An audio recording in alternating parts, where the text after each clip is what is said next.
Isabel, aparte de ser una periodista perfectamente conocida por todos ustedes, de esas que uno puede estar de acuerdo o no, eso es lo de menos, pero lo que sí se sabe es que habla desde la honradez intelectual, desde la sinceridad y la honradez intelectual, cosa que no se estila. Pero hace también muchos años, algunos tuvimos el privilegio de casi estar al principio de su vida literaria, aunque ya había escrito libros periodísticos, por decirlo así.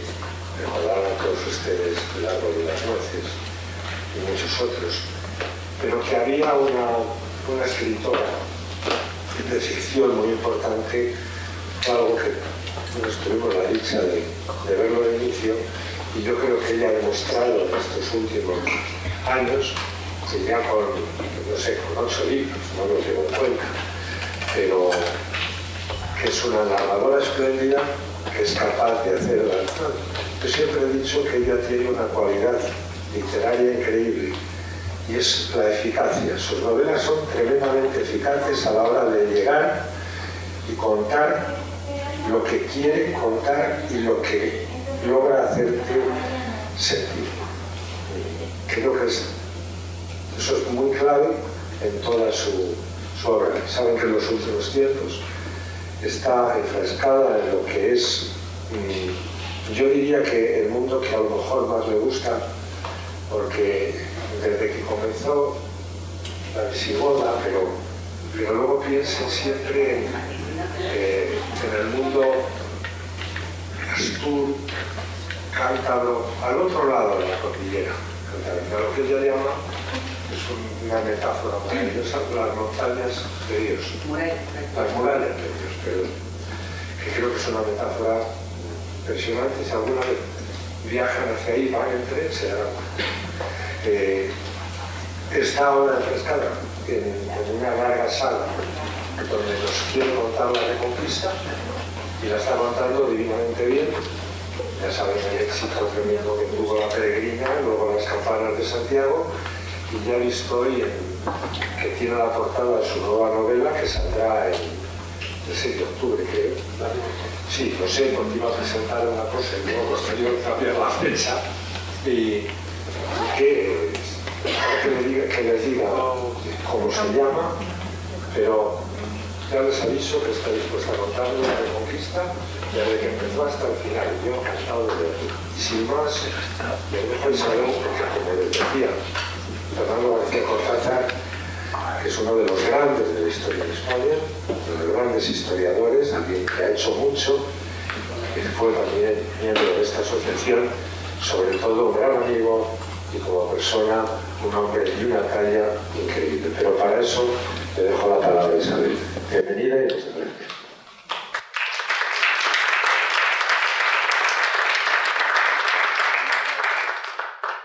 Muchas gracias, Tani, amigo y presidente de nuestra asociación de Escritores con la Historia. Yo hoy voy a hablarles de esa foto, del pueblo al que corresponde ese paisaje, el pueblo Astur, de la gente que habita y habitó esos valles remotos, esas tierras situadas al otro lado de las murallas de Dios.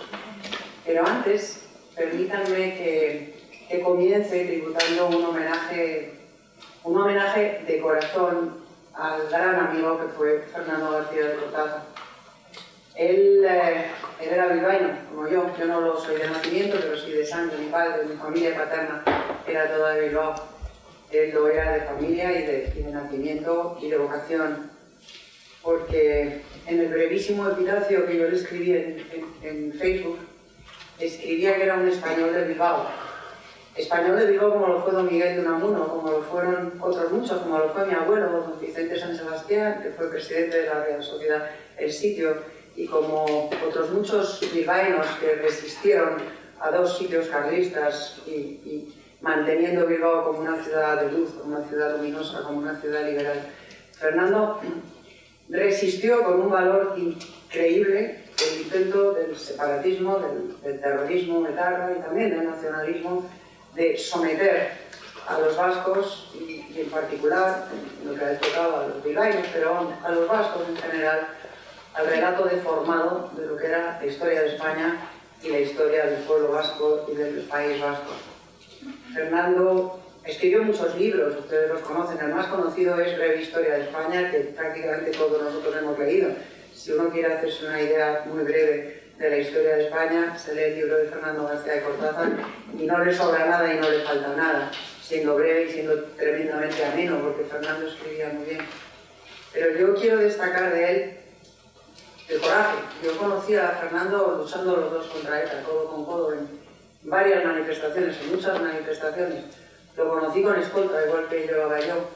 Lo conocí, pese a ello, siempre con una sonrisa en la cara, siempre dispuesto a hacer un chascarrillo, siempre generoso a la hora de compartir sus anécdotas, siempre brillante, siempre fiel a su vocación, era jesuita, pero en absoluto era la antítesis del sectarismo, la antítesis del dogmatismo, la antítesis. Era un hombre profundamente liberal, profundamente amante de la cultura, respetuoso de cualquier punto de vista. Así lo conocí, así era. Y nuestra asociación, Escritores con la Historia, le debe la ¿cómo diría yo?, la extracción máxima, la síntesis máxima del concepto que nos mueve para existir y para organizar actos como este y otros que organizamos. El patriotismo cultural. El muñidor de esa expresión es Fernando García de Cortázar. Fernando decía que había muchas formas de hacer patriotismo, que a él no le gustaban las estridentes, que tampoco era político ni lo había sido nunca, aunque le tiraron los tejos varios partidos. Su forma de hacer patriotismo, de ser español, de reivindicar España, era a través de sus libros, a través de la cultura, a través de la reivindicación del formidable legado cultural español, literario, pictórico, musical, en fin, artístico, etcétera, etcétera, etcétera. Y también el inmaterial, como por ejemplo el Camino de Santiago. Ese era Fernando García de Cortázar. Fue un gran luchador por la libertad, fue un gran escritor, fue un gran vasco, fue un gran español y fue un gran amigo. Así que les pido un aplauso para...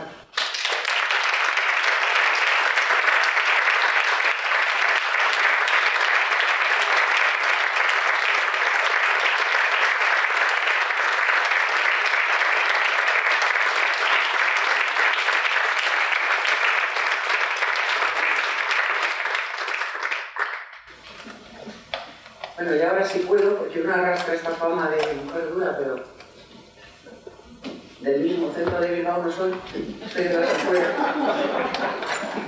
de Chile, fíjense ustedes, si vamos, nací en Chile, fíjense ustedes si pillan las afueras del Bocho, pero bueno, vamos a lo que vamos. Este curso trata de la gente sencilla, al margen de las batallas. Aprovecho para decir que mi proyecto de novelar La Reconquista no consiste en ir relatando batalla tras batalla, como se hacía en el colegio antes. Covadonga, tal, Navas de Tolosa, Clavijo, no. Es una saga familiar. Yo estoy novelando toda la Reconquista a través de la historia de una o de dos familias que se unen y cuya peripecia familiar me sirve de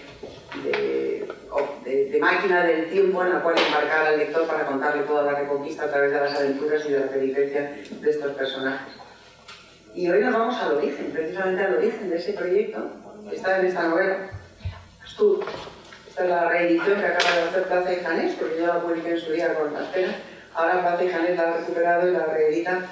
Astur, que es una de mis novelas favoritas, por no decir la favorita, desde luego la más mágica, y es una novela llena de misterio, que está impregnada de eso que están viendo ustedes, esas montañas.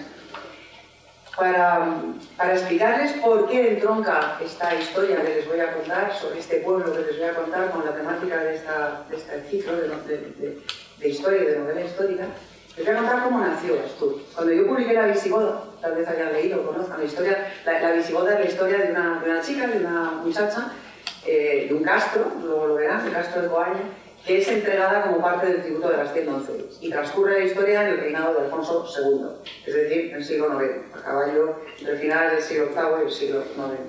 Cuando yo terminé La Visigoda, que fue para mí casi un juego, por cierto, inducido por otro gran amigo y otro gran compañero recientemente desaparecido, José Luis Balbín, asturiano de pro, praviano, que que me desafió a escribir la historia de los reyes holgazanes y me puso en la senda maravillosa de la novela histórica en la que yo he encontrado una vocación y un camino precioso. Bueno, pues cuando acabó la Visigoda, cuando se publicó la Visigoda, mi editora, que se llamaba Berenice, me dijo: Isa, ahora quiero que me cuentes la historia de los padres de Alana. Alana de Coaña era la protagonista de la Visigoda.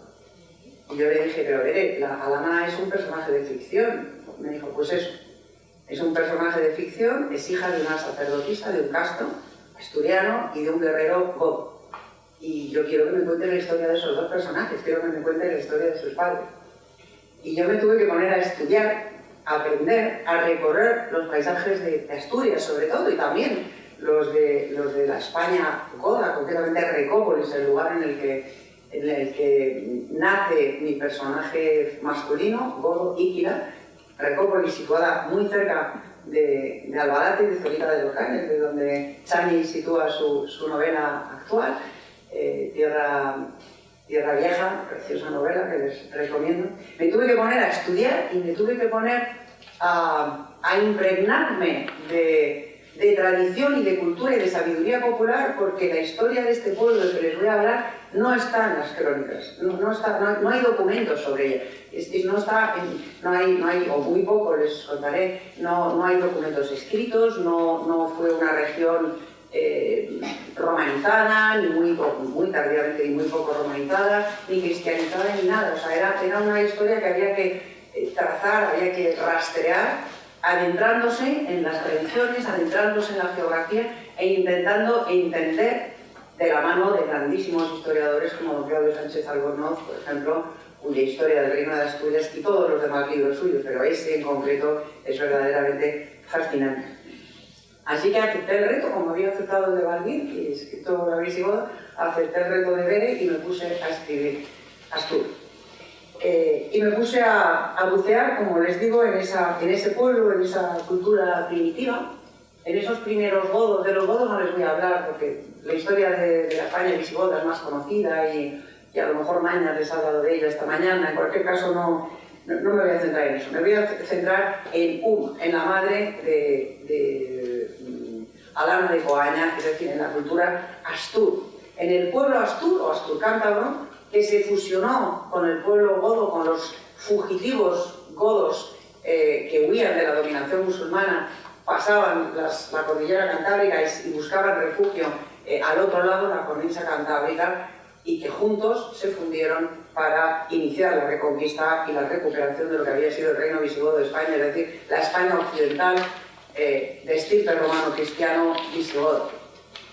La España de la que hablaba Josep Pérez, otro historiador recientemente fallecido, por quien yo profeso una admiración verdaderamente incondicional y absoluta, es el autor de otra frase que me gusta mucho citar y que ha dado lugar a mi proyecto de novelar la Reconquista, que se refiere a cuando a él, de pequeño, en el colegio, le decían que España no era Europa, que Europa terminaba en los Pirineos. Él era francés, pero era de origen español, evidentemente. Pérez no es un apellido muy francés. Yo estudié en varios colegios franceses porque mi padre era diplomático y oí decir exactamente lo mismo muchas veces, que España no era Europa, que Europa terminaba en los Pirineos y España era África. Bien, pues para refutar esta frase, Josep Pérez, en muchos de sus libros, estudió la historia de España y acuñó la siguiente frase: España no solo es Europa, sino que es el único país de Europa que estuvo 8 siglos luchando para ganarse ese derecho. 8 siglos luchando para ganarse el derecho de ser plenamente europea, plenamente occidental. Bueno, pues el origen de esos 8 siglos de lucha está ahí, en ese paisaje. ¿Por qué les he puesto un paisaje para empezar a hablar de una historia, de un pueblo? Pues porque vuelvo a don Claudio Sánchez Albornoz, de una frase que me fascina también a Charlie, por cierto, la comparto con él, y es la siguiente: no tiene cada pueblo su paisaje, sino cada paisaje su pueblo.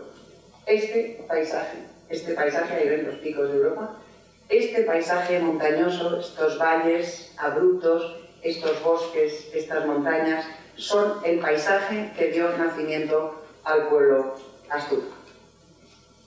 Ahí tienen otro. Hablaba Chani, perdón. Perdón. por llamarte Sánchez. Hablaba Chani de... Es que una va combinando la política y la literatura y pasan estas cosas. Ahí tienen, hablaba Chani de las murallas de Dios en La Peregrina, en la novela La Peregrina, que narra la peregrinación, la primera peregrinación, la de Alfonso II el Cántabro, desde su corte en Oviedo hasta Santiago de Compostela, hasta el lugar, un bosque perdido en Illa Flavia, en el fin del mundo, en Finisterre, donde habían aparecido las reliquias del apóstol.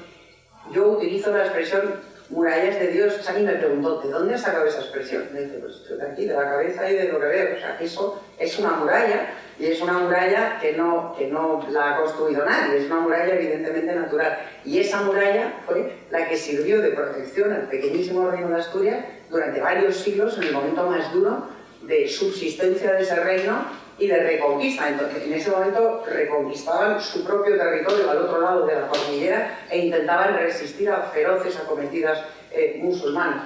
Esas fueron sus murallas y por eso se me ocurrió a mí la expresión las murallas de Dios. En la Edad Media todo hacía referencia a Dios, todo estaba vinculado con la fe y con Dios, con algún Dios. Luego les diré que en este pueblo, en el pueblo al que dio lugar este paisaje, eran deidades paganas, no era el Dios cristiano. El Dios cristiano vino mucho después y se sincretizó, pero la referencia a la divinidad era una constante, y de ahí la expresión las murallas de Dios. Esas murallas fueron las que protegieron Asturias, y las que protegieron al pueblo que la habitaba.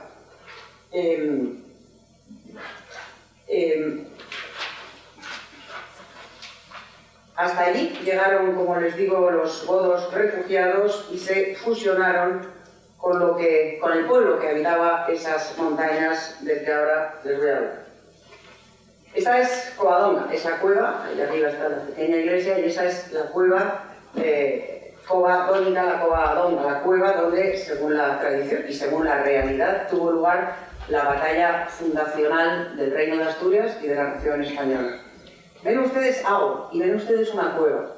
Esto no es casual, porque aparte de ser un enclave estratégico formidable desde el punto de vista militar, no les voy a hablar de la batalla, no se preocupen, no les voy a dar la chapa con batallitas, pero aparte de ser un enclave estratégico formidable para tender una trampa al enemigo, para atraer a una gran hueste y encerrarla en un círculo de montañas del que no pudieron escapar, es un enclave con un formidable poder espiritual. Y el poder espiritual tuvo una enorme importancia en la Asturias inicial, en el pueblo asturo o asturcántabro inicial del que les voy a hablar. El agua era un elemento sagrado, las fuentes eran un elemento sagrado, las cuevas eran centros de poder espiritual, centros enormemente importantes. Les hablaré durante esta charla del sincretismo. Lo hago en mi novela, cuya protagonista es Uma, es una sacerdotisa de un clan. Este enclave, agua, cueva, círculo de montañas, no es casual, no es solo un enclave estratégico, es un enclave que resume en sí mismo el poder geográfico, que fue importantísimo, y el poder espiritual que dio lugar y que dio origen al pueblo asturo. En ellos, en los astures, me voy a centrar. Cuando empezó la Reconquista, Asturias y Cantabria, la región, la cornisa cantábrica, habían sido escasamente cristianizados y escasamente romanizados. Los astures y los cántabros fueron los últimos resistentes y los más duros resistentes a la dominación romana. Esto lo cuentan los historiadores romanos. Hoy en día existe la tendencia a pensar que el pueblo realmente irreductible fue el pueblo vasco. No es verdad. Los territorios vascos o vascones fueron romanizados con mucha más facilidad que la cordillera asturcántabra, que los pueblos astures y cántabros. De hecho, los romanos necesitaron establecer dos legiones con carácter permanente, una en León y otra en Lugo, para someter a los astures y a los cántabros. Lugo y León son ciudades que conservan todavía hoy sus murallas romanas. León no tanto, las de León fueron parcialmente destruidas y reconstruidas muchas veces a lo largo de la historia y de la Reconquista. Las de Lugo están intactas. Lugo es la única ciudad del mundo que conserva intactas sus ciudades romanas. El origen de esas murallas y el origen de esas ciudades, tanto León como Lugo, fue la resistencia fiera de los pueblos asturcántabros a dejarse romanizar. Se mataban antes que caer en esclavitud. Eso se habla mucho en la novela. Y esa resistencia la invoca don Claudio Sánchez Albornoz al explicar el origen de la Reconquista como una de las razones por las cuales la Reconquista empezó en Asturias y los musulmanes nunca consiguieron dominar del todo Asturias, la dominaron fugacísimamente durante unos 15 años, después se produjo la batalla de Covadonga, salió del Gijón el único gobernador musulmán que habían tenido, Munuza, y nunca más volvió a haber un gobernador musulmán en el territorio asturiano, lo que significa que cuando te dicen España tuvo una presencia musulmana de 800 años, dices, hombre, unos sitios más y otros menos. En Granada hubo 800 años de musulmanes, en Asturias hubo 10 o 15 años. Evidentemente la influencia cambia notablemente, ¿no? Pero, como digo, el corpus rebelde, el corpus fieramente defensor de su tierra, de su cultura, de sus raíces, de sus orígenes, estaba ahí. Eso estaba ahí. Aquí tienen a un dibujo de un guerrero astur. De sus armas, de su yelmo, de su forma de combatir, de su atuendo. Este es un guerrero astur de la época romana, pero yo por lo que he aprendido, por lo que he estudiado, tengo la sensación de que cuando Pelayo I y enseguida, muy rápidamente después, su yerno Alfonso I el Cántabro, formó un ejército, conformó el primer ejército para yermar el Valle del Duero y para resistir, para defender el territorio asturiano y para resistir a la invasión musulmana, esto sería muy parecido. Estos guerreros habrían cambiado muy poco. Los guerreros de origen astur que se integrarían en el ejército de Alfonso serían muy parecidos, tendrían armas muy similares y combatirían de una forma muy similar.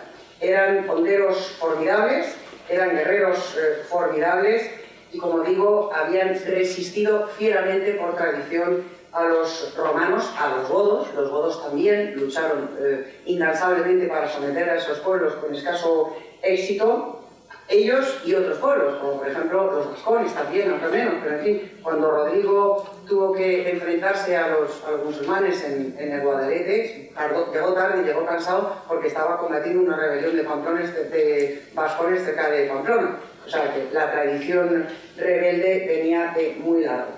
Estos guerreros, estos formidables guerreros asturcántaros, eran además guías formidables, conocían la orografía. Antes les he puesto la foto de las montañas. Imagínense ustedes lo que debía de ser para unos invasores extranjeros. Me da igual que fueran romanos, que fueran godos, venidos del sur de la península, o que fueran musulmanes, venidos del Atlas. En el Atlas había montañas, pero no había esas montañas. Lo que era para un ejército invasor adentrarse por esos paisajes, encontrarse con esas murallas, con esos pasos absolutamente cortados y con esa orografía absolutamente endiablada. Estos guerreros astures, aparte de ser combatientes muy fieros, honderos formidables, eran guías valiosísimos. Ellos conocían el territorio, conocían los pasos de montaña y a menudo engañaban al enemigo, le mentían diciendo sí, yo sé una forma de pasar, de cruzar el otro valle, evitándoos el pico y tal y cual, y los conducían hasta las celadas. Tenían un enorme valor militar y de hecho fueron guerreros astures y guerreros cántabros, se encuadraron entre las guardias personales de varios emperadores romanos, porque eran luchadores reconocidos y admirados y queridos. Este guerrero astur encarna de alguna forma esa capacidad. Les decía al principio que sabemos muy poco de estos pueblos, y lo poco que sabemos se lo debemos a un geógrafo de origen griego, pero romano, que vivió en el siglo I, Estrabón, que nos dice esto, de lo poco que sabemos de cómo eran esos pueblos. Los habitantes de la montaña son sobrios, no beben sino agua, duermen en el suelo y llevan cabellos largos al modo femenino, aunque para combatir se ciñen la frente con una banda. Comen principalmente carne de cabrón, a Ares sacrifican cabrones y también cautivos y caballos. Cautivos humanos, evidentemente. Practican luchas gimnásticas, oclíticas e hípicas, ejercitándose para el pugilato, la carrera, las escaramuzas y las batallas campales. Campales, dentro de lo campal que puede ser una batalla en uno de esos bailes, claro. Un campo pequeñito, Covadonga es como es, y allí terrenos campales para la batalla de las Navas de Tolosa, pues no hay campos pequeñitos.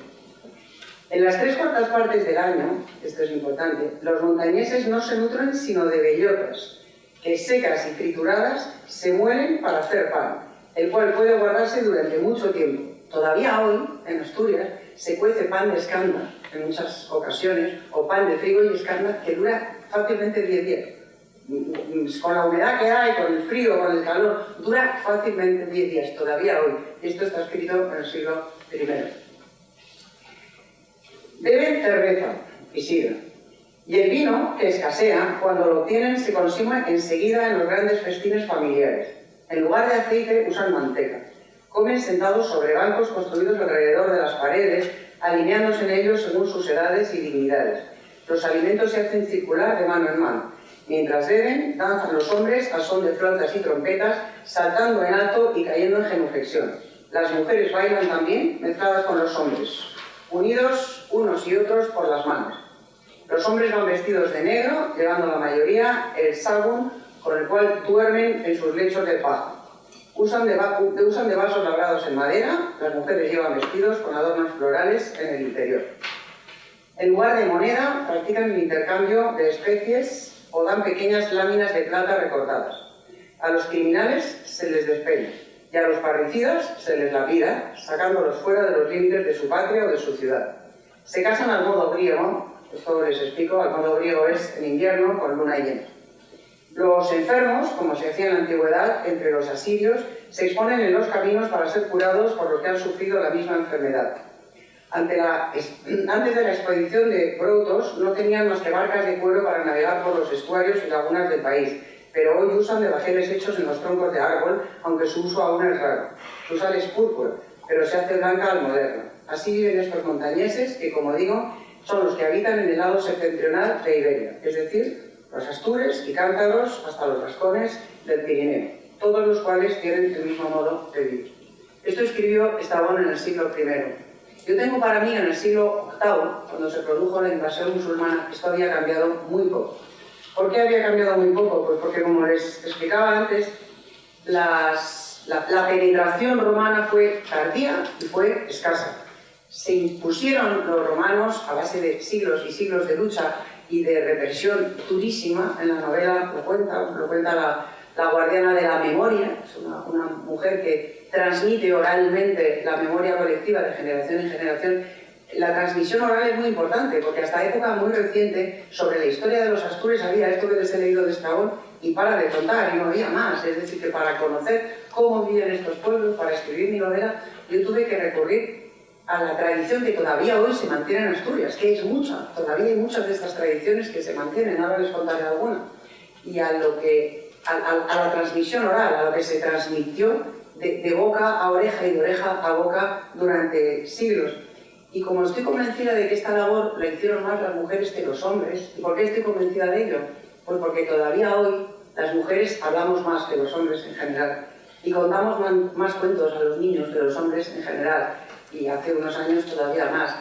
Y tenemos una vocación de conservar recuerdos, sobre todo recuerdos familiares, y de perpetuarlos, que está ahí. Y yo creo ser honesta pensando que esto, traducido a escala sociológica, haría que las encargadas de esta transmisión de la memoria fueran más mujeres que hombres. Me puedo equivocar, no es una fuente historiográfica lo que estoy diciendo, es una deducción de mi propia experiencia, me puedo equivocar. En cualquier caso, la transmisión de los conocimientos se hacía de forma oral. Hay compañeros, historiadores y escritores de novela histórica, que consideran que todo lo que no está escrito, todo lo que no está documentado en una fuente, o en una donación, o en un testamento, o en un documento firmado, no se puede decir porque no es verdad. Yo, que sobre todo he escrito, como decía antes Tani, de lo ocurrido al otro lado de la cordillera, si solo pudiera escribir, solo pudiera novelar lo que está escrito, no podría haber novelado prácticamente nada. Porque del propio Camino de Santiago, y fíjense ustedes si es importante el Camino de Santiago, lo que hay escrito es poquísimo. Es una donación hecha por Alfonso II al monasterio, a los monjes del monasterio de Antealtares en el siglo IX. Y eso es todo lo que donde se dice que el rey viajó al lugar santo. Eso es toda la documentación escrita que hay sobre el surgimiento, el descubrimiento de las reliquias de Santiago y el inicio del Camino de Santiago. La historia es muchísimo más que documentos, es muchísimo más que batallas, es muchísimo más que donaciones y que testamentarias. La historia está en los paisajes, como decía Claudio Sánchez Albornoz, está en las tradiciones, está en la gastronomía, está en los pueblos. Que hoy todavía se haga pan, se cueza pan de escanda y de trigo, que dura, o de maíz, El maíz evidentemente vino mucho más tarde, pero todavía hoy pan de escande de trigo que dura y dura y dura muchísimo más que el pan solo de trigo, es remontarse a Estrabón. Evidentemente, las personas que en sus hogares amasan ese pan no tienen ni la más remota idea de lo que escribió Estrabón, ni tienen por qué saberlo. Están conservando una tradición antiquísima. Y así también se escribe la historia, y así también se documenta la historia, por lo menos eso me parece a mí. Y eso nos permite a los escritores de novela histórica ficcionar con honestidad la historia y rellenar con honestidad y con emoción y con sentimiento, que son ingredientes fundamentales de la vida, los huecos que la historia escrita, la historia documentada deja, que son tanto más abundantes y profundos cuanto más nos remontamos en el tiempo. Este es el Castro de Coaña. Este es el hogar de Alana de Coaña, de Uma y de Ítila, de los protagonistas de mi novela.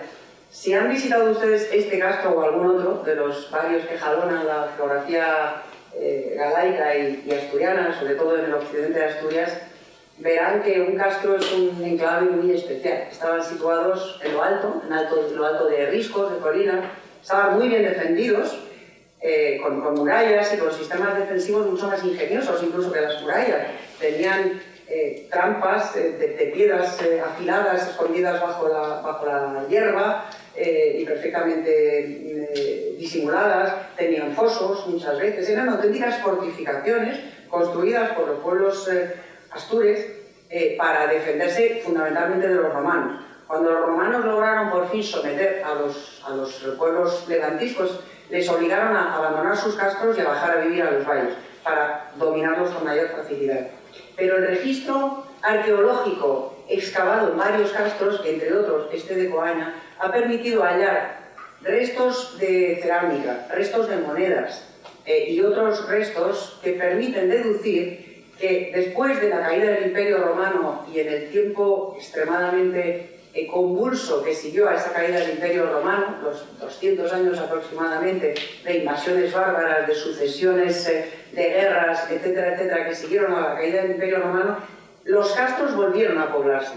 No a poblarse como único lugar de residencia ni con la intensidad con la que habían estado poblados antes del advenimiento de los romanos, pero sí a servir de refugio y de hogar a un número considerable de personas.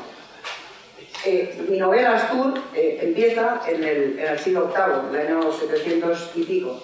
Yo supongo que en este momento en el que la corte, la incipiente corte del reino de Asturias, estaba situada en Mellejos, estaba en Cangas de Onís, o sea, en el extremo opuesto de Asturias, pegando a los picos de Europa. El Castro de Coaña está pegando a la ría Navia, al Navia, está en el otro extremo de Asturias Occidental. En estos castros quedaría gente, habría comunidades viviendo en estos castros, buscando la protección de las alturas, de las murallas, de estas pequeñas casitas redondas que eran en sí mismo pequeños castillos. Perdón, me he adelantado. Luego les enseñaré una vivienda castellana, que me he adelantado. Pero en cualquier caso, estas viviendas, yo estoy segura de que sirvieron de refugio, y estoy segura porque existe un registro arqueológico que me permite asegurarlo, servirían de refugio a las personas que, sin embargo, en los valles estarían mucho más desprotegidas. Muy poco después de ese tiempo se produjeron unas cuantas incursiones vikingas en el territorio astur. Los vikingos venían por mar. Estoy absolutamente segura de que las gentes que vivían cerca de un castro volverían a buscar el amparo de los castros, de las fortificaciones que se mantenían en pie. Fíjense, esto es de ahora, todavía hoy se mantiene esto en pie y esperemos que se mantenga si el Principado de Asturias hace algo. De momento no está haciendo nada y el castro está bastante peor de lo que lo ven en esa foto, porque no parece que exista mucho interés en conservarlo. Pero en cualquier caso, ese castro estaría poblado y en él sitúo yo a la protagonista de mi novela, a Uma. Tenemos, como les digo, muy poca información documental, tenemos información basada en las tradiciones, en la geografía y en la arqueología. Pero estas tradiciones constituyen una fuente muy importante.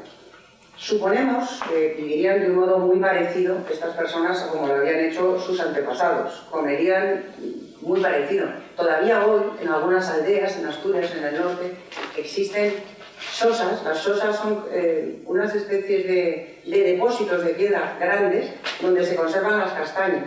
se tapan las castañas con hojas frescas de árbol, o con musgo, o con ambas cosas, y así se conservan las castañas durante todo el invierno, porque se comen castañas. O sea, las castañas no son una cosa de Navidad, que qué bonito hacer una castaña y comer una castaña. No, no. Todavía hoy hay lugares donde las castañas son una fuente de alimentación importante.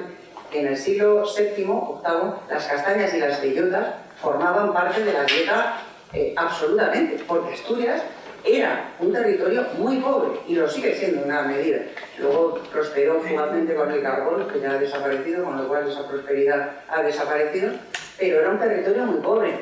En el sur, en buena parte de la península ibérica, había aceite, había olivos, había vid, había trigo en abundancia, los campos góticos, el Valle del Duero eran inmensos campos de cultivos de cereales, era una tierra rica en la que no se pasaba hambre.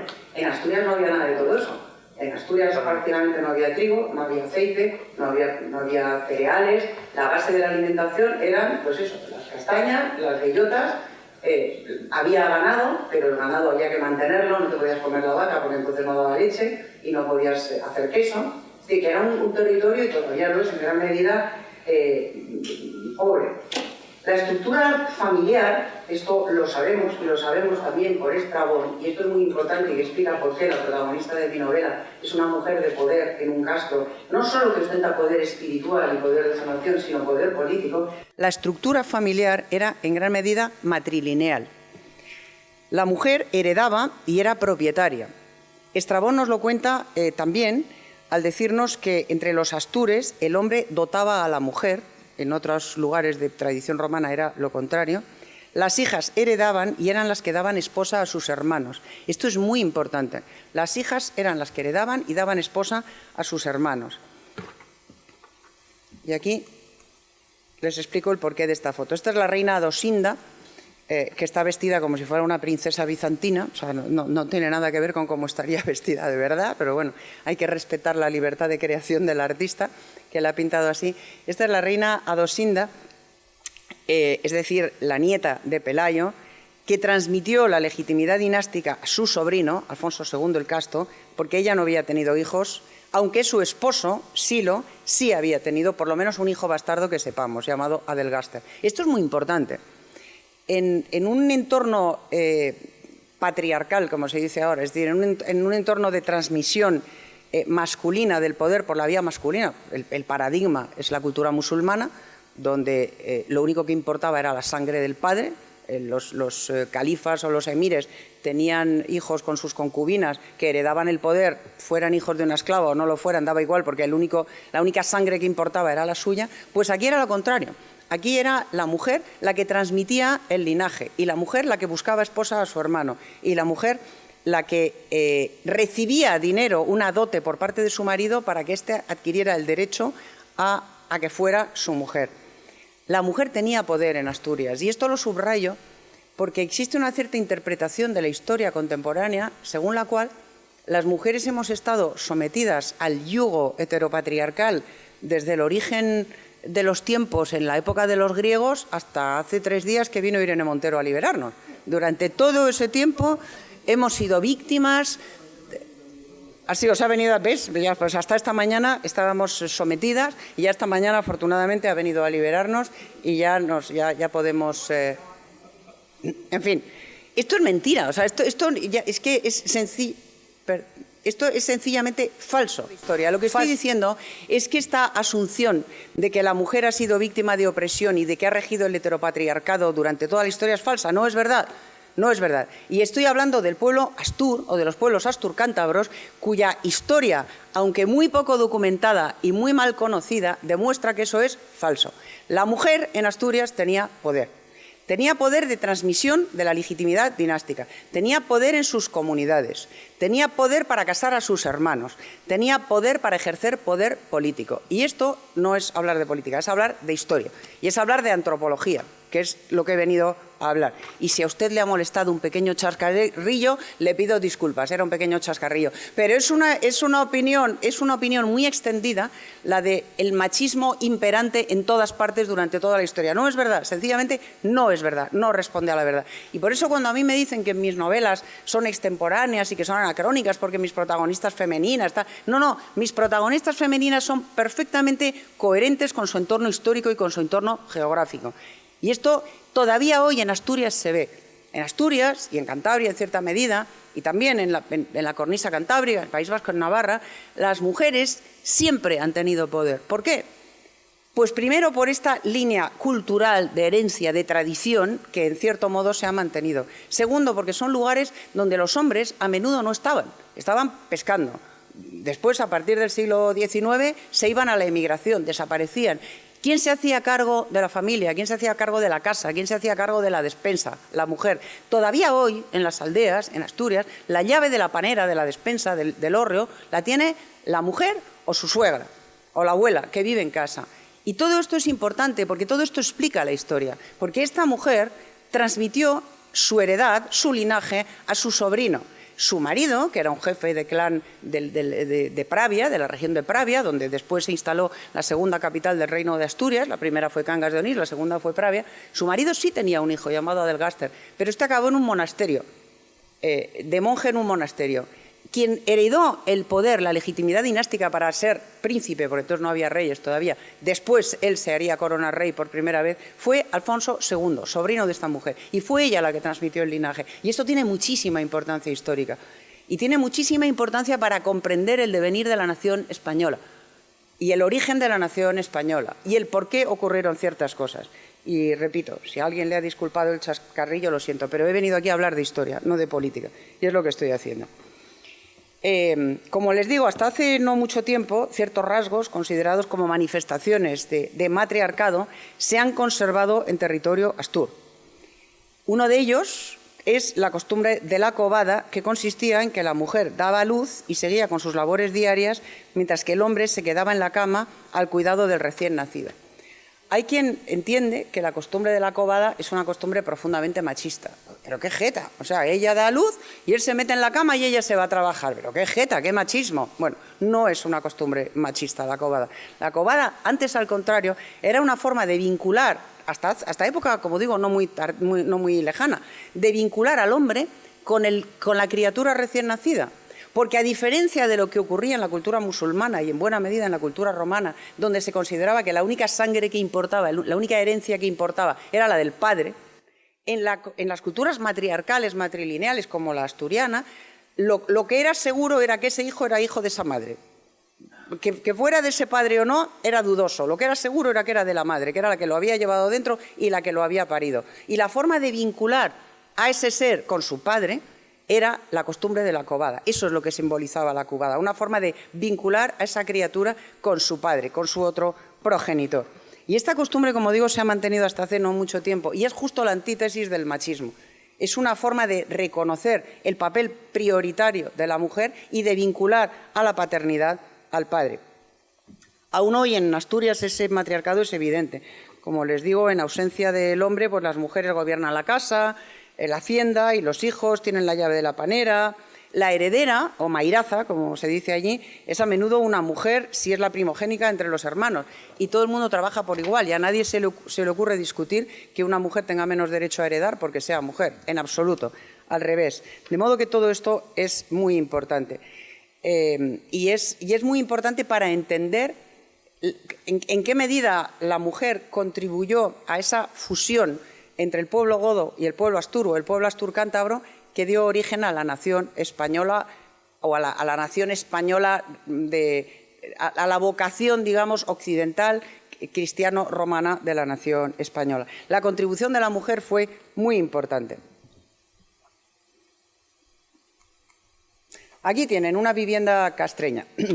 Comparen ustedes esto, que es una recreación de una vivienda castreña, con los palacios romanos muy similares a los que después reconstruirían los godos en España, en la península ibérica. grandes mansiones, patios muy similares también a los que después recuperaron los musulmanes que se instalaron en Sevilla, en Córdoba, en Al-Ándalus, etc. Unos eran de mayor tamaño, otros eran más pequeños, pero en cualquier caso eran viviendas amplias, con patios interiores, con jardines, fuentes, etc. Los astures vivían en esto, vivían en reductos muy pequeñitos, con paredes de piedra, con bancos corridos, y vivían así hasta época relativamente reciente. Todavía hay aldeas donde las viviendas se asemejan mucho a esto, muchísimo. ¿Qué quiero decir con esto? Pues que era un pueblo extraordinariamente austero, elemento fundamental para imbuir esa empresa a la Reconquista de resistencia, de coraje, de capacidad de sufrimiento. Esa dureza intrínseca fue determinante para que finalmente se alcanzara la victoria y aguantara el Reino de Asturias frente a unas acometidas verdaderamente feroces y brutales emprendidas por ejércitos muy superiores en número, muy superiores en tecnología, muy superiores en fuerza. Los astures eran bravos y lo siguen siendo. Eran pueblos reacios a dejarse someter, reacios a dejarse influir, lo cual tiene sus ventajas y también sus inconvenientes. A mí, cuando algunos de mis paisanos, yo soy de origen vasco, me dicen que están orgullosos de no haber sido romanizado, yo digo que es una barbaridad. O sea, yo estoy muy feliz de que, aunque fuera tarde y aunque fuera poco, nos hubieran romanizado, porque creo que la romanización, luego vendrá Postiguillo esta tarde a hablarles de eso, yo creo que la romanización es uno de los grandes regalos que tuvo esta vieja piel de toro, ¿no? El haber sido romanizada. Pero el hecho de preservar, de conservar esa fiera resistencia, ese fiero orgullo y esa voluntad de no dejarse doblegar, pues permitió que estos pueblos configuraran la esencia de lo que después fue la Reconquista. Esto lo cuenta muy bien don Claudio Sánchez Albornoz. La crónica silense nos dice, y voy a lo del sincretismo, la crónica silense nos dice que el rey Ramiro I, 840-850, reinó entre el 840 y 850, es decir, en el siglo IX, mandó exterminar en la hoguera a los magos y a los adivinos. Esto es literal, una cita literal de la crónica silense. 840-850, es decir, habían pasado más de 100 años desde la batalla de Covadonga. La capital del Reino de Asturias ya no estaba en Cangas de Onís, ya no estaba ahí en las faldas de los picos de Europa, en la imagen que les he mostrado en primer lugar, sino que ya estaba en Oviedo, había pasado por Pravia y ya estaba en Oviedo. Pero el paganismo seguía siendo un problema tan gordo que al rey le hizo legislar con esta dureza contra los magos y los adivinos. Los astures fueron reacios a la romanización y fueron muy reacios a la cristianización. Defendieron a sus dioses y defendieron sus costumbres. Recurrían, por ejemplo, a tempestiarios para conjurar las tormentas. En la novela aparece uno. Los ejemplos abundan en la novela y abundan en la geografía. Todavía hoy se encuentran en Asturias algunas estelas y algunas cuevas donde resulta muy fácil situar a esos tempestiarios. Habitaban en pequeñas comunidades autosuficientes, a menudo incomunicadas o con muy poca comunicación y de muy difícil penetración. Todavía hoy, o sea, hasta que se abrió el túnel del Negrón, la autopista del Huerna, cuando nevaba en Pajares, Asturias se quedaba aislada, pero hace 30 años, 25 años, hasta que se abrió el túnel. Imagínense ustedes lo que sería en el siglo VII, en el siglo VIII. No es que se quedara aislada Asturias, es que se quedaban aislados los distintos enclaves asturianos cada vez que caía una nevada, lo que significa que esa gente tenía que depender únicamente de sus propios recursos, en una tierra con escasísimos recursos. Así eran ellos. Evidentemente, desprenderse de sus dioses ancestrales debía de ser muy difícil. Y entonces, ¿qué hicieron los reyes cristianizados, digamos, los reyes que habían integrado ya la cultura goda, como por ejemplo pues, Alfonso I, Alfonso II, Ramiro, etc.? Aparte de reprimir, lo hemos visto, mandar a esos magos y a esos adivinos a la hoguera, sincretizar. Y esto es algo que me resulta especialmente atractivo desde el punto de vista de la novela. En Cangas de Onís, ahí la tienen, en Cangas de Onís, la primera capital del Reino de Asturias, existe uno de los ejemplos más hermosos de ese fenómeno del sincretismo. Ahí lo tienen. Esa es la Capilla de la Santa Cruz. La Capilla de la Santa Cruz fue la primera iglesia cristiana construida en España después de la invasión del 711. Fue construida concretamente en el año 737 por el rey Fabila, al que se comió el oso. Se lo comió el oso un poco después, pero en fin, antes de que se lo comiera el oso tuvo tiempo de mandar construir esa preciosidad de capilla pequeñita para albergar en ella la cruz de la victoria, la que Pelayo había llevado a la batalla. La que ven, la foto que ven, es una reconstrucción. La capilla fue reconstruida porque durante la Revolución del 34 la dinamitaron. La hicieron volar y luego fue reconstruida. Bien, pues en el interior de esa pequeña basílica, donde se custodiaba la cruz, ahora se custodia una réplica, porque la original fue recubierta de oro y de joyas y se conserva ahora en Oviedo. En el interior de esta pequeña capilla, en la foto se ve muy mal, no hay ninguna foto buena de esto, pero eso es un dolmen. Eso es un dolmen compuesto por varias piedras, es decir, es un monumento claramente megalítico o neolítico, Chani. Neolítico, megalítico. Vale, es un dolmen. Es que el maestro de esa época es él, así que yo pregunto. Bueno, pues ahí tienen un dolmen. Fíjense ustedes qué monumento más absolutamente fantástico. Ese dolmen hoy está cubierto por una losa de cristal. La capilla está levantada exactamente encima del dolmen. ¿Qué significa esto? Pues significa que cuando Fabila, que era hijo de Pelayo y de Adosinda, quiso levantar una capilla para honrar la cruz de la victoria, es decir, un elemento evidentemente cristiano, la levantó encima de un centro de poder espiritual evidentemente pagano. ¿Por qué? Porque los pocos habitantes que hubiera en lo que hoy es Cangas de Onís, entonces sería una pequeña aldea situada en las faldas de la Euseba, del monte sagrado, monte Vindonio lo llamaban los romanos, Euseba, Picos de Europa lo llamamos ahora, es lo mismo, eran los montes sagrados donde se refugiaban los astures y los cántabros frente a cada una de las invasiones, porque era su último refugio, el lugar más inexpugnable. Cuando quiso levantar una capilla cristiana lo hizo encima de un monumento pagano. Eso es puro y duro sincretismo.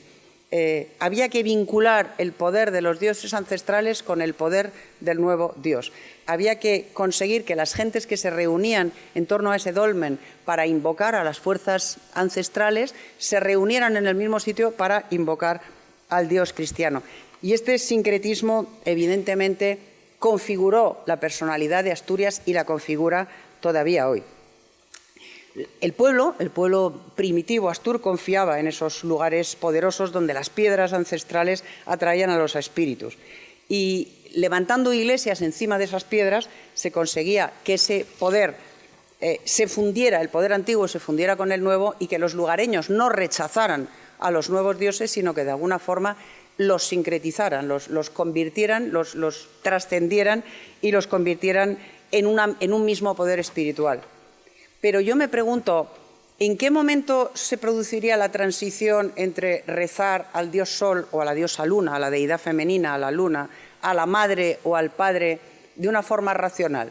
O sea, ¿en qué momento la gente dejaría de pensar, estoy invocando el poder del Sol y ahora estoy invocando al poder del Dios, Padre, Trinitario, Espíritu Santo, etcétera, etcétera, etcétera? Pues no creo que fuera de un día para otro. Yo estoy convencida de que sería un proceso lento, un proceso que durante decenios, es posible que incluso durante siglos, mezclaría una cosa con la otra.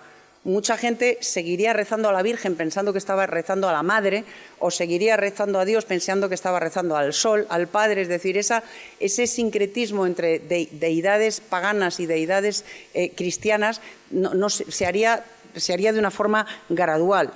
Y se produciría a través de un fenómeno de sincretismo. En mi novela, mi protagonista, Uma, es una ardiente defensora del culto antiguo frente a las pretensiones de los nuevos sacerdotes que vienen a imponer el culto nuevo. Yo estoy segura de que esa lucha se produciría. A lo mejor no se produciría de una forma tan expresa, digamos, pero se produciría de una forma tácita. Habría un intento por parte de los más dogmáticos de ambos cultos por defender lo suyo y rechazar lo otro. Y luego la inmensa mayoría de la gente sencillamente haría ese proceso de sincretismo, de ir aceptando gradualmente la fusión de un culto con el otro. Otro ejemplo precioso de sincretismo. Ahí ven una pequeña capilla, en Asturias hay muchas capillas así pequeñitas, concretamente en el camino primitivo a Santiago está recorrido por esos pequeños monumentos preciosos. Frente a la capilla ven un tejo. Ese árbol verde, eso es un tejo. El tejo era el árbol sagrado de los antiguos astures. las hojas de tejo, que son venenosas, eran utilizadas para matar por las madres astures, para matar a sus hijos antes de permitir que cayeran en cautividad, cuando iban a ser conquistados sus poblados por soldados romanos o por soldados godos o por quien fuera, o por soldados musulmanes. Ellas mismas se envenenaban con tejos. El tejo era el árbol sagrado de los antiguos astures. Bien, pues cuando se levantaron capillas cristianas, se levantaron al lado de tejos. ¿Por qué? Porque bajo los tejos se reunían ancestralmente las comunidades para hablar, para intercambiar, para hacer sus asambleas, para evocar sus recuerdos. ¿Qué hicieron los sacerdotes cristianos? Levantar sus capillas al lado de los tejos. Conseguir que la gente que antes se reunía al lado del tejo se reuniera en el atrio de la iglesia a la salida de misa. Y ahí estaba el tejo, sincretismo. Se fundía el culto antiguo con el culto nuevo. Esto es algo tan absolutamente evidente en tantos ejemplos que no voy a insistir más en ello. Es muy hermoso. El origen del pueblo astures, incierto, no se sabe. Todavía hoy se discute, aunque parece innegable una influencia celta, pero no una influencia celta de lo que hoy es Irlanda y la gaita y todo esto, pues como se hace ahora, se pretende ahora de alguna forma subrayar con fines sobre todo turísticos. Me refiero al origen celta situado más en Centro Europa, es decir, en un origen celta más antiguo y más desconocido. En cualquier caso, la tradición astur comparte mucha simbología y sobre todo comparte un panteón pagano con las culturas celtas que rinden culto al sol y a la diosa luna como deidades masculina y femenina. Ahí tienen una panera asturiana, una panera antigua. No he encontrado fotos en las que se vean bien los símbolos solares grabados en las colondras de las paneras. Las colondras son las planchas de madera de castaño muy gruesas que configuran la panera o el hórreo. Las paneras son las despensas de los hogares en Asturias. Están construidas en alto para evitar que las ratas y otros animales suban y roben, pues hoy en día las patatas, antes lo que había, cebollas, bellotas, castañas, lo que pudieran almacenar. En estas despensas, es decir, en estos elementos fundamentales de las casas, antiguamente y hasta época muy reciente, todavía hoy, se grababan símbolos solares. ¿Ven? Ahí tienen, no sé si lo distinguen en la parte de arriba, símbolos pequeños trisqueles, símbolos solares. ¿Por qué? Para proteger la cosecha. Estos símbolos, ahí los ven, antiguas piedras grabadas con símbolos solares. Trisqueles, trisquetas y otros símbolos solares y también lunares, o sea, aparecen ambos solares y lunares, es decir, la deidad masculina, la deidad femenina, se labraban en la madera de las paneras, se labraban en la madera de las cunas, se labraban en otros lugares de la casa para proteger las cosechas, para proteger a los niños del mal de ojo. Yo en la novela incorporo todas estas costumbres a la aldea astura, al Castro de Coaña, a la aldea donde sitúo la acción de mi novela. Pero es que son tradiciones tan profundísimamente arraigadas que se han mantenido prácticamente hasta el día de hoy. Hombre, hoy en día ya, ¿qué les voy a contar? Hoy en día ya pues la gente ve la televisión, la globalización ha crecido muchísimo más. Pero cuando yo empecé a ir a Asturias, cuando empecé a hacerme mi casa en Asturias, cuando me enamoré de Asturias, hace 30 años o 25, todavía existía, todavía estaba muy presente eso. El fenómeno de desaparición de esa tradición está siendo rapidísimo, para mi desgracia, y esa es una de las razones por las cuales estudio, escribo e intento preservar en la medida de lo posible esta tradición que se remonta, como digo, a la noche de los tiempos. En las cunas se grababan estos símbolos para proteger a los niños. En el siglo VIII, pues evidentemente estas tradiciones paganas estarían todavía muchísimo más vivas y chocarían frontalmente con el cristianismo, arraigado de los godos inmigrados, que llevaban ya varios siglos siendo cristianos, habiendo incluso abdicado del arrianismo y abrazado el catolicismo. Tuvieron que aprender un pueblo con el otro, tuvieron que aprender a convivir, fusionarse. ¿Y cómo lo hicieron? Pues por una parte con el fuego, mandando a la hoguera a los magos, y por otra parte sincretizando. Yo en la novela simbolizo esta fusión de los dos pueblos a través de una profecía, que si me lo permiten les voy a leer porque es cortita y porque es una forma en la que yo he querido convertir en metáfora, simbolizar esta unión entre los dos pueblos. Dice: de tu vientre, es una profecía que le formula un tempestiario, un mago, a mi protagonista Uma cuando cumple 2 años, porque en algunos pueblos primitivos y probablemente entre los antiguos astures existía la costumbre de no dar nombre a los niños hasta que cumplían 2 años, porque así se evitaban el dolor de la pérdida de esos niños cuando eran bebés. Los niños, hasta época muy reciente también, morían muchísimos bebés. Morían por causas naturales, por enfermedad, morían por accidentes, se quemaban en los fuegos, los mataban los lobos, las ratas, en fin. La mortalidad infantil en los primeros 2 años de vida era altísima. Y para evitar que el dolor por la pérdida de esos niños fuera tan intenso, a esos niños no les daban un nombre hasta que cumplían 2 años. Y los llamaban el niño. Era una especie de ser a medio camino entre el hijo y algo, un objeto que andaba por ahí. Era una forma de intentar protegerse de ese dolor. En la novela, mi protagonista, cuando cumple 2 años, es llevada por su madre a un tempestiario para que le dé un nombre. El tempestiario le dé un nombre y le profetiza, le dicen: de tu vientre nace un río caudaloso, crece, se bifurca y alimenta innumerables arroyos para verter luego sus aguas en el gran océano, donde alcanzan la catarata y se adentran en ella, pero no desaparecen. Por eso tu nombre ha de ser Uma, que significa la que emana.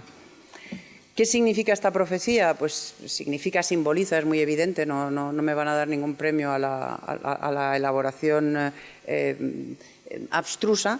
Simboliza que el pueblo godo, los restos del pueblo godo se fusionaron con el pueblo astur a través de la manera más natural en la que esos fenómenos han producido siempre, del matrimonio, de la unión física y de engendrar a nuevos hijos fruto de esos dos pueblos, de esas dos culturas, que fueron los que de alguna forma acabaron repoblando España. Porque a medida que fue avanzando la reconquista, los territorios reconquistados se fueron repoblando con gentes venidas del norte. Es decir, que astures, cántabros, gallegos, navarros y vascos acabaron directa o indirectamente repoblando toda la península. Y evidentemente astures, cántabros, navarros, vascos y gallegos fusionados a su vez con godos que habían encontrado refugio en el norte. Ese es el significado de esta profecía. Y España es felizmente el resultado de todos esos pueblos, de todos los pueblos que han pasado por aquí, que han sido prácticamente todos, al estar nosotros situados en el Finisterre, en el extremo occidental del continente euroasiático. Es decir, todas las migraciones desde los neandertales hasta hoy, todas acaban recalando en España y todas han dejado algo. Algunos, como astures y cántabros y mascones, se mantuvieron más aislados por razones principalmente geográficas. Volvemos al origen de estas imágenes. Perdónenme, es que me gusta mucho esa imagen. Ahí. Por razones evidentes y principalmente geográficas. No tiene cada pueblo su paisaje, sino cada paisaje su pueblo. Pero desde luego contribuyeron de manera decisiva a escribir nuestra historia. Yo disfruto muchísimo recorriendo esos valles y esas montañas y hablando con sus gentes, sobre todo con las más ancianas, con las mayores, con las que conservan todavía la memoria de otros tiempos en los que la televisión y otros medios de globalización tenían menos influencia y pesaban mucho más las tradiciones y las costumbres ancestrales. Disfruto mucho empapándome de esas tradiciones para conocerlas. Disfruto mucho intentando comprender, intentando integrar esos conocimientos y esas tradiciones con lo poco que nos han contado los historiadores y con lo que sabemos a través de la historiografía clásica y imaginando cómo sería el fluir de ese caudal. Es un tema fascinante, les seguiría hablando durante horas, pero ya veo que alguien mira el reloj, lo cual me indica que me estoy pasando y que me estoy excediendo, así que voy a terminar ya. Como les decía, con mi novela yo quise sintetizar el devenir de esta gran nación que es España, a través de una profecía que habla de encuentros entre esos dos grandes pueblos y de lo que lograron juntos. 2, 3, 4 de esos pueblos, de los pueblos primitivos que habían poblado el norte de la cornisa cantábrica y del pueblo godo que, enriquecido con la cultura romana, llegó a la península y se unió para combatir. Con su permiso voy a concluir esta intervención leyéndoles el resto de ese augurio formulado a la niña Uma por el tempestiario, porque es de alguna forma el lamento de ese tempestiario y también el mío propio ante la desaparición de ese pueblo, que en ese momento, en el momento en el que empieza la novela, iba a desaparecer porque todas sus tradiciones paganas, su forma de vida iba a verse influido, iba a verse de alguna forma sojuzgado por la cultura cristiana que se imponía, y en mi caso, hoy, en el año 2020, es un lamento por la desaparición rapidísima de todas esas riquísimas y bellísimas tradiciones que están siendo engullidas sencillamente por la pantalla de la televisión. Eres hija de un tiempo que ha quedado atrás. La era de la madre toca a su fin. Este nuevo Dios crucificado es hombre y es pastor. Es simiente que fecunda, no tierra que anhela ser fecundada. Su cruz no representa el sol ni señala los horizontes como hicieron siempre las nuestras, sino que recuerda el suplicio de un carpintero que hablaba de amor. Eres la última, al igual que yo, de un pueblo condenado a morir. Gracias.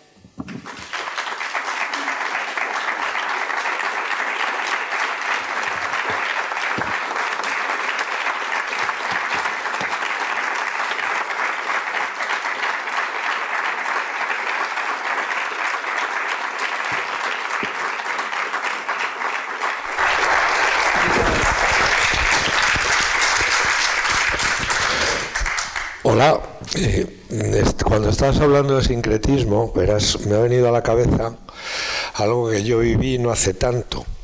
Cuando hicimos la expedición del año 2000 por la Sierra Rarámuri, Tarahumara, luego daría origen, fue siguiendo la ruta de Cabeza de Vaca, y Miguel de la Cuadra, que siempre tenía una habilidad increíble para meterse en estos sitios y para que... llegamos a un sitio que se llama Arareco. Es el lago Arareco, está en plena Sierra Tarahumara o Rarámuri, en lo que es la Sierra Madre. Y allí, de hecho, hace unos días han asesinado a 2 jesuitas, unos bandoleros. Allí nos encontramos con un cura jesuita que era hijo de una mujer Rarámuri, los pies ligeros, los tarahumaras, esos que corren por la noche, y de un mexicano. Y los rarámuris viven ni siquiera en pueblos, viven en pequeños ranchitos diseminados por toda la sierra. Y una vez al año los bautizan. A todos los niños, todo lo que es la cosecha de niños del año, se les lleva a San Ignacio de Arareco y se les bautiza. Y yo asistía a ese bautizo multitudinario, ¿no? Que llevaba por un lado el jesuita, como digo, de ascendencia tarahumara, y por otro lado, y ante cierto estupor mío y de la ruta, y los chamanes. Entonces, lo que es el mundo religioso de los rarámuris me lo estaba recordando, porque el Dios de lo alto es el bueno, el Dios del abajo de las tinieblas es el malo. Y entonces, cuando llegas a la iglesia de San Ignacio de Arareco, también había otro sincretismo. Más o menos me di cuenta que el mando era un señor que era Dios, que estaba allí pero con barbas, un señor así un poco raro. La Virgen María, claro está, que siempre en el mundo hispano tiene una preponderancia, y dado que habían estos los jesuitas, el tercero del poder se llama San Ignacio Loyola, como debe ser. Y de pronto aparece aquella comitiva con el cura delante, unos chamanes y unos tipos tocando algo que parecía, bueno, los indios, tocando algo que aparentaba un violín. Yo he visto en reducciones jesuitas de la selva San Ignacio de Moxos unos maravillosos violines. Bueno, aquello no era, pero hacían ñigo y tal, y le digo a Miguel, esto me suena. Dice, toma, a Sorchico. Claro. Pero, ¿qué era lo que hicieron? Entre los chamanes y el cura católico bautizaron a los niños del año, y aquí paz y después gloria. O sea, ese sincretismo yo lo he visto continuamente en Iberoamérica. Y ese ejemplo que os pongo de ahí de la cordillera, de la Sierra Madre, de los indios rarámuris o tarahumaras, a ellos les gusta que le llamen rarámuris, pies ligeros, estaba absolutamente presente y era perfectamente compatible una cosa con otra. Por eso digo que, a ver, uno cuando no tiene fuentes escritas, y cuando uno se va al siglo VIII hay muy pocas fuentes escritas, o VII, tienes que deducir de lo que conoces y de lo que ves.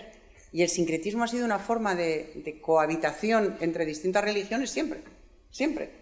Así que estoy absolutamente segura de que si no fue exactamente así, sería de una forma muy parecida. Pero vamos, las iglesias levantadas sobre dólmenes o al lado de tejos, etcétera, etcétera, es una prueba palmaria de ese fenómeno del sincretismo. Es decir, que no todo fueron hogueras, ni fue represión, ni fue persecución. Claro, luego hay otra cosa. Hubo de las dos cosas. Lo que sueles hacer también es, lo primero de todo es cargarte el templo de los otros y poner el tuyo. Bueno, pues aquí mira, ahí está el dolmen, no se lo cargaron. Aquí no, por eso no te lo digo. Han pasado pero vamos, 2000 años luego hay una fórmula de decir, ¿aquí qué había? Una iglesia visigoda, espera un momento, cataplas una mezquita. Aquí había una mezquita, un segundo, que ahora ponemos la iglesia. Bueno, oye, la de Córdoba fue iglesia, luego mezquita, ahora iglesia y ahí está. Sí. O sea, que no siempre te cargas lo que hay. Hay numerosos ejemplos de sincretismo o de adaptación sin necesidad de destruir lo que había. Ojalá fuera así. Bueno, tenemos un cuarto de hora. Preguntas, intervenciones. El mal de ojo era la forma en la que se explicaba lo inexplicable. La necesidad humana de entender es ancestral. Y cuando los niños enfermaban, y como he dicho, enfermaban y mucho, o se accidentaban, pero morían hasta el extremo de no ponerles nombre hasta que no cumplían 2 años y ya se consideraba que tenían opciones razonables de salir adelante, pues cuando un niño enfermaba o cuando un niño moría de muerte súbita o cuando un niño se caía o lo que fuera, era que le habían echado el mal de ojo. Como no se podía aceptar la impotencia ante esos fenómenos, había que culpar a alguien. Entonces se consideraba que era un mal de ojo y que alguien le había echado el mal de ojo. Y ese alguien, cuando se identificaba, era el chivo expiatorio. Se le culpaba de haber ahojado a ese niño o a ese adulto, aunque no tuviera nada que ver, y era el que pagaba el pato. Se le quemaba en la hoguera por bruja o por brujo o por judío o por lo que fuera. Pero era el chivo expiatorio. Pero aquí se ha hablado de mal de ojo ancestralmente. Probablemente en África también existe. En las culturas africanas claro. Sucede también eso. Igual, en todas partes. El miedo ancestral del ser humano delante de lo que le duele mucho o no puede explicar. Y entonces siempre se tiende a buscar, pues eso, alguien que es el culpable de, que puede ser. En culturas africanas no solo las personas echan mal de ojo, también los animales, que me sorprendió en algunos sitios. Si te miraba, si te veía algún animal te podía... En fin, lo que es el mundo no científico, pero el ser humano se tiene que defender de sus miedos de alguna manera. Así que puede ser de los dos sitios. Pero me atrevo a pensar que tratándose de Colombia tiene más que ver con España que con África. O sea, si me dijera que es usted, le diría yo, pues... de Haití, por ejemplo, Haití, le diría que viene de África, pero en Colombia probablemente el mal de ojo tenga un origen más español que africano. Sí. Bueno, se curaba con símbolos, o se prevenía con símbolos solares, ancestrales, y luego con cruces, porque esa es otra. Las cruces, los símbolos celtas solares semejan cruces. Los trisqueles son... La cruz gamada, por ejemplo, no deja de ser una cruz celta, y es una cruz. De modo que... Y sobre esas cruces se pusieron después las cruces cristianas. O sea, todo se sincretizó, se fusionó, y se evitaba el mal de ojo con símbolos paganos y también con símbolos cristianos. Se ponía un trisquel y al lado un crucifijo. Y oye, si no funciona uno, funcionará el otro. La protección. Puedo contar otra anécdota que esta la he vivido en primera persona. El Chad, o sea, más cuando ya pasas incluso al Darfur, Zakuma, y llegas a territorio Gula. Y entonces es todavía religión animista.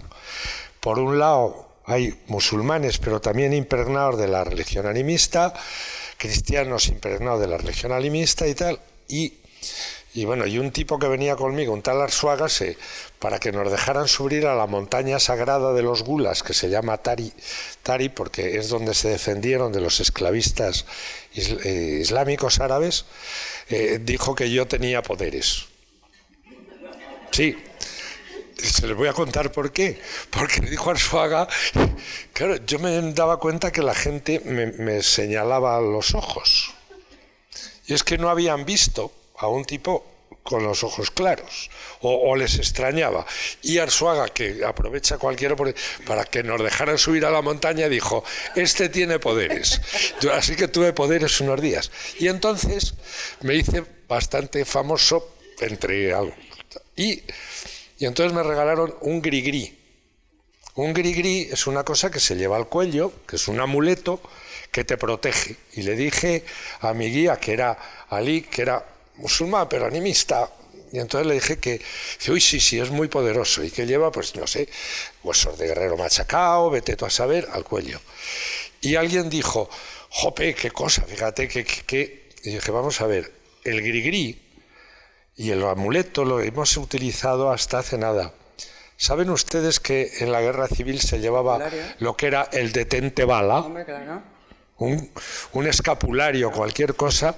O sea, nuestro elemento ancestral de amuletos, pero si lo seguimos teniendo aquí detrás, si nos ponemos cosas que creemos que nos dan suerte, o sea, no nos pongamos tan estupendos ni tan civilizados, que hemos llevado grigris hasta anteayer, o no lleváis alguna cosa que creéis que os puede, bueno, que seguramente no, pero vete tú a saber, y si sí, es el miedo al central del ser humano.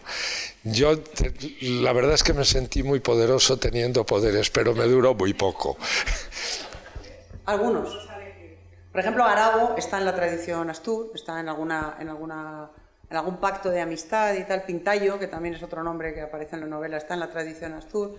Otros no. Por ejemplo, Uma no está en... Uma es un nombre inventado. Depende. Pero la mayoría sí que están en la tradición de la poca documentación que tenemos. De algún pacto de amistad que se ha conservado, o de algún ara, están en la tradición Astur. Por ejemplo, Arabo, Pintayo y alguno más. Sí. Clouta es otro que está en la tradición Astur también. La mayoría son mira que son feos, pero son auténticos. Son auténticos, como Adosinda y Hermesinda, y todos esos la mayoría son auténticos, sí. Tengo que hacerles un anuncio que... Por cierto, y la nueva novela, sí, antes de que irme, sí, la nueva novela se titula La dueña, y es la historia de una dueña de frontera, de una mujer, la dueña. Es la historia de una dueña, las dueñas eran las señoras de la casa, las propietarias de la casa. Es la historia de una mujer de frontera en la España del siglo XI. Es un anuncio del curso, es que me dice Emilio Lara, que siempre está atento a estas cosas que son muy importantes, que para los que sean alumnos de la Complutense, de grado o de posgrado, que pueden tener créditos con este curso, que se lo digan al secretario del curso, porque efectivamente, insisto, para alumnos de la Complutense de grado o de posgrado, esto da crédito, sí. El secretario es un señor que está ahí, que es Emilio Lara, pero que lo ven por aquí. Bueno, yo os tengo que decir que a las 7, aquí en este mismo aula, será la conferencia, que esa estará abierta a todos los cursos que dará Santiago Posteguillo. A las 7, os pido ahí a las 7, tremenda puntualidad, porque acabamos exactamente a las 8 menos 5. Y mientras, pues bueno, como habrá bajado un poco del calor y eso, hombre, aquí en el Escorial aún da... Refrésquense con esa foto. Pero se refresquen con esa foto. Yo me voy a ir en breve. Muchas gracias. Muchísimas gracias.